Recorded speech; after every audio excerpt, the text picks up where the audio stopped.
Hey guys, welcome back to Main Street Mopar. This is Ken. Just thought I'd get on here and show you my 1984 Dodge Diplomat. Factory HB police package car. Originally out of Memphis. It was retired somewhere in the late 80s, early 90s. The guy I bought it from had a used car lot, and this was stuffed in the back with the trees growing up next to it. And I asked him about it. He sold it to me for practically scrap price, and for good reason. He looked at it as in his way and a piece of scrap metal, but to me it's gold. Anyway, as you can see, it's still got the ghost of its number still on there. You can kind of read police right there, number. Apparently he had a can of paint on the back and it spilled over. And yeah, you can see this side is not too much better. It's surprisingly, whether you believe it or not, this car is a 68,000 mile car. It only had 68,000 miles on it. And when they sold it at auction to this used car dealer down here in Mississippi, he bought 5 of them. This one was sold with a certified letter stating that it had 68 or 65,000 original miles. It was only used from 84 to, from what I can tell, 89. Then it sat until it was sold at auction in 91. The reason it's missing the front cap is, of course, he's had a used car dealership, so he bought these cars either to sell cheap, as daily drivers, and this one was the odd man out and got parted out. When I bought it, it sat from 91 till right around 2018 when I bought it, with no front cap on it. It had a hood on it from a Fifth Avenue, so from what I can assume, someone had a Fifth Avenue, needed a front cap. They said, "Hey, I got this Diplomat, you get the front cap off of it." So they took the front cap off of it. They didn't take the motor or transmission, but they took the radiator and all the accessories off the front of the motor. And obviously they took the hood, the fenders, the grill and insert and everything. And it sat there for 30 years. But I've done some work to it. It may not look like it, but I've put manual steering in it. Obviously it's got a header sitting there, so it's going to get a small block 360, right around 420 horsepower, with a A518 automatic transmission. I'll show you that engine transmission combo here in a minute. As you can see, it might not show too well. It's got a cracked windshield, but it's not from the outside, it's from the inside. I don't know what happened there, but originally it had a spotlight here. Of course, they took it out when they sold it at auction. So that was a point of entry for water, along with right here there was a point of entry for water. I've plugged it up with some putty, but that's where the light bar that was obviously up here is dented a little bit here, but the wiring went down through here and went into the cab along the center pillar here.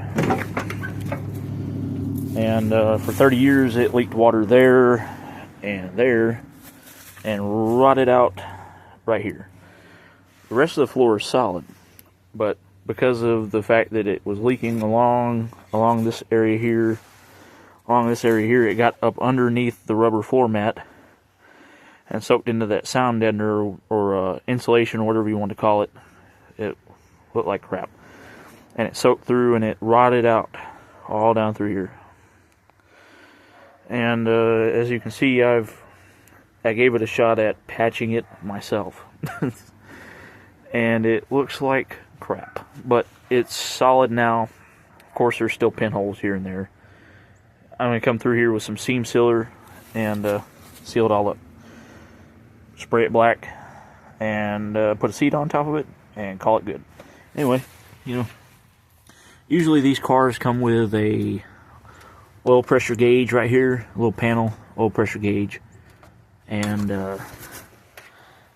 it's got 125 mile an hour speed, certified speedometer. And this one is unique, as it's the only one I've ever seen with no radio. Wasn't even cut out for a radio. I don't know. Anyway, you see, no interior. The story I got is this was a canine unit. There was no back seat. No sign of ever having a back seat, but I don't know. It had a bench seat, you know, vinyl bench seat, which might be going back in here, or I might be stealing the seat out of that, you know, because it's comfortable. But yeah. Anyway, blue interior. Not much left of it. You can see the sun has done it no favor. But yeah. Look.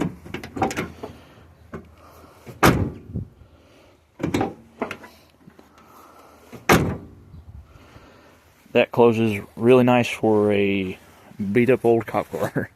Anyway, the other work I've done to it is I've rebuilt the rear end with 456 gears and a locker. Might be regretting that decision later on, but it's got the high performance, you know, for the time suspension with you can't really see it, but there's a sway bar back there. Factory sway bar, front and back. Biggest engine they had at the time, which was a 318 4-barrel. And yeah, front wheel rear sway bar, you know, cop car, everything. It even had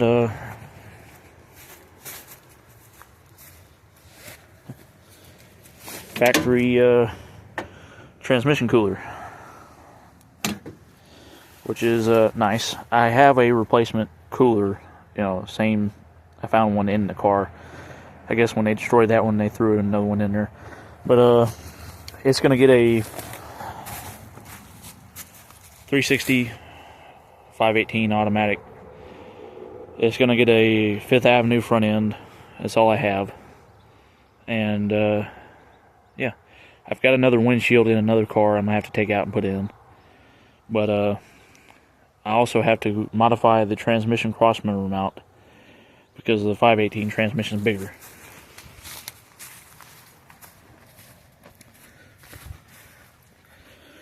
And this is the engine and transmission combo. It's a 9.5 to 1 compression 360 4-barrel. You know, small comp cam, basic hot rod stuff, and a 46RH or a 518 automatic. You know, it's basically a 727 with a overdrive unit bolted up to the back of it, and that's what's going in my cop car.